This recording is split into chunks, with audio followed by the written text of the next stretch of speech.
Assalamualaikum warahmatullahi wabarakatuh. Perkenalkan, nama saya Lania. Di sini saya akan mereview materi sesi 9 mata kuliah CSR. Oke, baik, langsung aja. PR dan reputasi.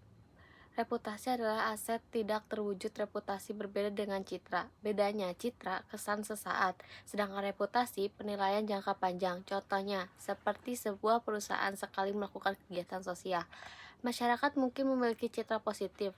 Tetapi, kalau perusahaan konsisten bertahun-tahun peduli lingkungan dan masyarakat, maka terbentuk reputasi yang baik.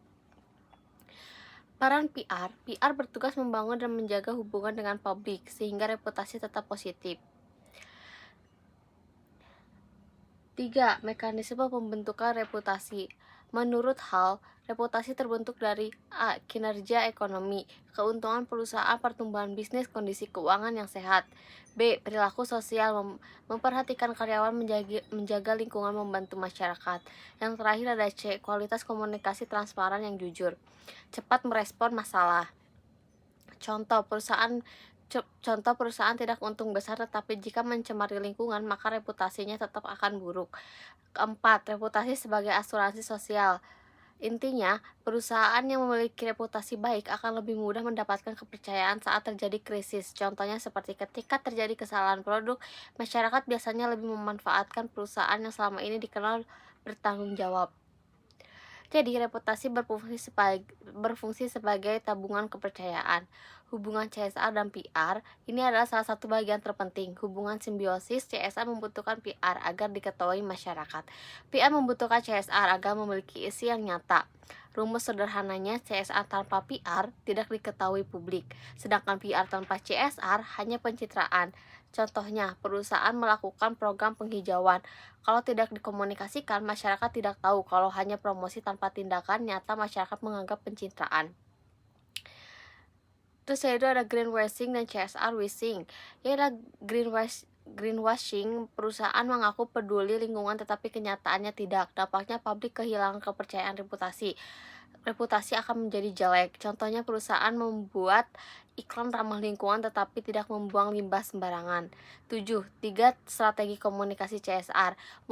Menurut Morshing, informasional, perusahaan hanya memberi informasi komunikasi satu arah. Yang kedua ada responsif, yaitu perusahaan melalui mendengarkan kritik dan masukannya. Perusahaan memulai mendengarkan kritik dan masukan. Ketiga, keterlibatan. Masyarakat ikut merancang dan mengevaluasi program CSR. Kesimpulannya, strategi keterlibatan adalah hal yang paling efektif karena masyarakat ikut berpartisipasi. Yang kedelapan yaitu adalah implementasi CSR yang efektif. Strategi CSR menurut Michael Porter dan Mark Kramer, CSR harus bertumbuh dengan bisnis utama perusahaan. Perusahaan air minum menjaga sumber mata air, konservasi lingkungan. Ini lebih relevan dibanding hanya memberikan bantuan yang tidak terkait. CSR preventif, lebih baik mencegah kerusakan daripada memperbaiki setelah terjadi kerusakan. Membangun citra melalui CSR ada 3 prinsip, yaitu adalah otentisitas. CSR dilakukan dengan tulus, visibilitas seimbang, komunikasi secukupnya dan tidak berlebihan. Konsistensi, program dilakukan terus-menerus, bukan hanya perusahaan, membutuhkan perhatian publik. Strategi di Indonesia pendekatan sosial sangat penting. Misalnya silaturahmi, gotong royong, dan melibatkan RT, melibatkan tokoh agama, melibatkan kepala desa, karena masyarakat lebih percaya kepada tokoh yang dekat dengan mereka. Kesimpulannya itu kalimatnya itu dapat disimpulkan bahwa reputasi perusahaan tidak dibangun melalui iklan semata, tetapi melalui kinerja yang baik, perilaku sosial yang bertanggung jawab, dan komunikasi yang transparan. CSR dan PR memiliki hubungan yang saling melengkapi dan membangun kepercayaan publik. Oleh karena itu, CSR yang strategis, berkelanjutan, dan melibatkan masyarakat menjadi kunci terbentuknya reputasi perusahaan yang kuat. Cukup sekian dari saya. Assalamualaikum warahmatullahi wabarakatuh.